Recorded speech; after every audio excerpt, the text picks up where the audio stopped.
I think at the moment I have my favorite female right now in Jujutsu Kaisen. Mei Mei is she's a bit vicious. For one, I really like the color page. It just looked really cool. I like that it was all set up like her profile. Like if you were just like, oh, are we gonna use this sorcerer? And then you just have her with her nicely dressed. It looks like she's wearing like some very dark red sweater. She's got her shades on.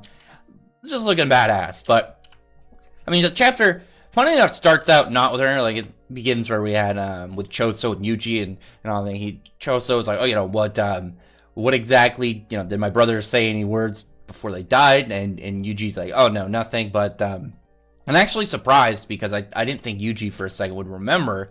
But we know that he's actually got a pretty good memory. And he's like, oh, your younger brother. He's like, yeah, I'm talking about the ones you killed. He obviously remembers Kechizu and Eso because it bothered him. It was on his mind.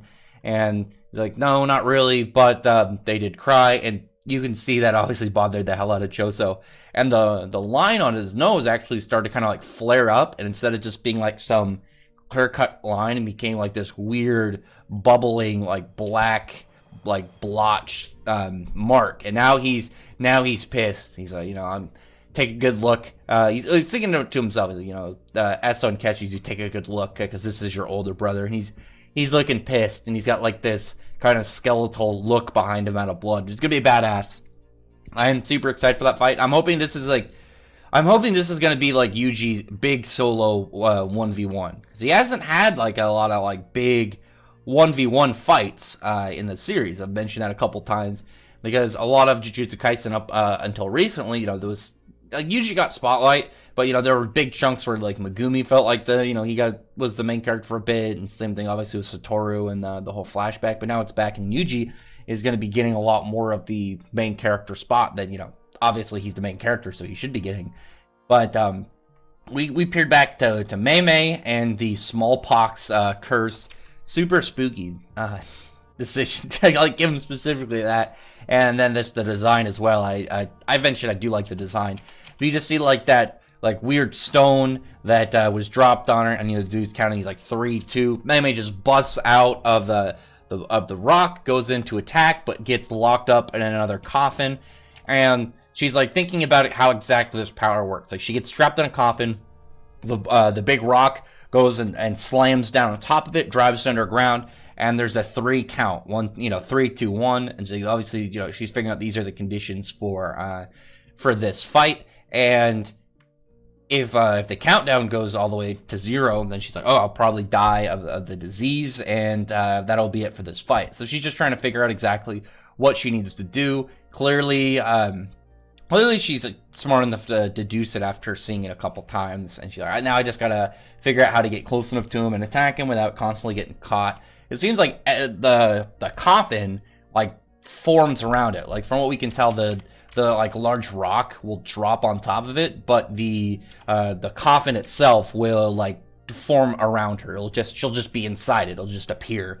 But she's like, all right, this is kind of annoying. I need to figure out the way to counter this. But she's like talking to her brother. She's like, okay, what I need to do is like a single crow got inside the domain, because we know her ability, she could manipulate crows. That's like that's her curse technique.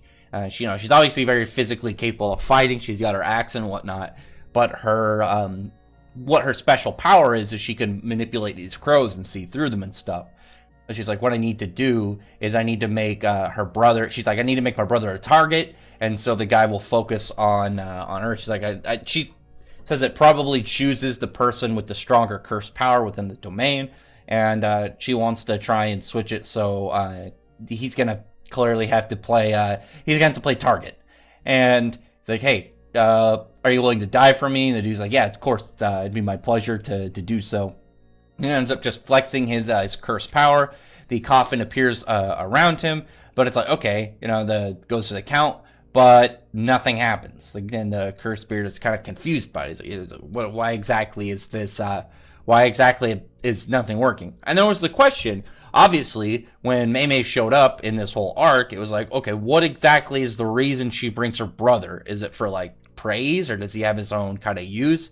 It was very confusing to see what exactly he did, But there was the obvious thing that he had to have something to do to be there, because otherwise they're not going to just allow this guy to show up. But it clearly, from this part, when it's like, okay, why didn't it work on him when the coffin formed around him? It's because he has the new Shadow style simple domain. He can cancel out temporarily other people's domain powers around him. So he's inside it. He let the box form, and then before any other steps were taking place, he just canceled out. So it just stayed. Still. At that point, you have Mei Mei just going in and going for the kill. She just like slashes the dude's arms at one point, and clearly has a powerful cursed spirit. Special grade, he goes to regenerate. And I do really like that. I don't know how to pronounce his name. Wee or you? I don't know. Mei Mei's brother. I don't understand how exactly I'd pronounce this weird name of UI. But him as a support character makes sense. Him as some guy who's have a high offensive person with Mei Mei, and her little brother having this very simple, like obviously simple domain or simple territory, simple area, whichever translation you prefer. But having one to really kind of lay into this. Oh yeah, with expansions, having somebody who specializes in laying to a degree a neutralization of them clearly is very useful. And I'm wondering like what other abilities he's going to have later along the line. I actually really like it if he would have more support abilities and maybe like would be able to buff Mei Mei. Because Mei Mei can, as we see with her power, it's not just controlling crows. She can pretty much turn them into like kamikazes. And they're like explaining with the binding vow, because they're tied to Mei Mei. What she can essentially do is she can have them like their power will like flare up and they'll go and attack, but afterwards they'll die. So they become way more powerful for a short period of time before the birds die off.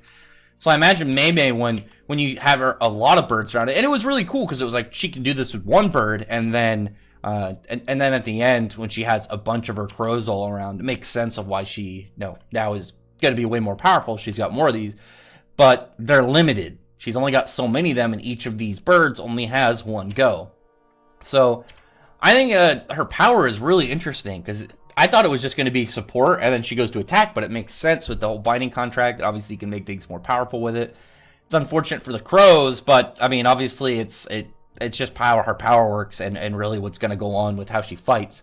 So I'm hoping her brother, like I said, I'm hoping her brother has more abilities, because if she has an ability that can make the crows more powerful and attack before they die, I think it'd be cool if, whereas she has like these like bird manipulation abilities, if her brother could do something in maybe more tied to people, where maybe she could do like one on her sister and make her more powerful temporarily while she fights. And she's gonna need it, because now it looks like Geto, as people have been calling him, the brain invader that took over Geto's body, he's back. It looks like he's like, okay, you took care of the cursed spirit. Now I actually have to fight you guys. I actually have to deal with you now. And I'm hyped to see, like, Mei Mei, she's got way more of her crows now, so she's clearly going to be way more powerful. She's got a lot of these attacks all at the ready instead of just the one. But the brain invader, the thing that was really intriguing when he said what his last line of the chapter, when he's like, that wasn't bad for a Jujutsu sorcerer of this era. So what makes that really intriguing is in the whole theory exactly of who he is. Who is this brain invader guy? Because there's a couple hints towards him, and there's a couple things laid out in the series. Like, one, we know about Kamo, like he was like the stain. He was within the history of the Jujutsu sorcerers. He's like the worst one to ever live. And he had like all these like messed up experiments. He had all these cursed objects and stuff that he got through his time.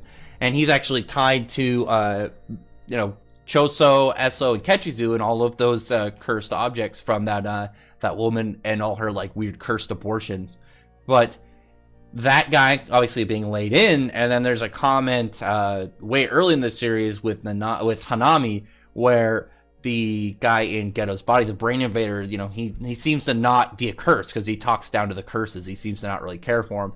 But clearly here, when he's like talking about this era, that really lays into the idea that he's from a different time. He's much older, and we know that he could easily be way more. One of the things that could easily be why he's so powerful is if he came from the golden era of curses back when Sukuna was alive, That could really explain why he's such a big deal. Not only intelligence, but also he's going to be like a very powerful character if it's who I think it is.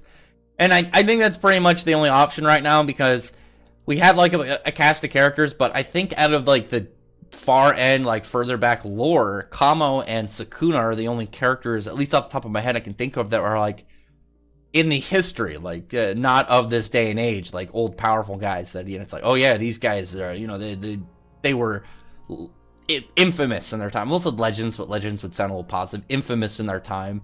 So we'll see. And he's like a perfect character to build up to be like a big villain later, until like Sukuna eventually shows up. We know Sukuna's like the end, but this guy could be like that spot right before them. But other than that, comment below. Tell me your thoughts are about this chapter, and tell me your thoughts are about how things are going on with this. I actually just realized like Sukuna and Kamo kind of reminds me of Acnologia and Zeref, which is kind of weird. But other than that, comment below, thumbs up the video, from the like button, the subscribe button, and check out my other videos. But other than that, I appreciate everybody who's already subscribed, and I thank you all for listening. Bye.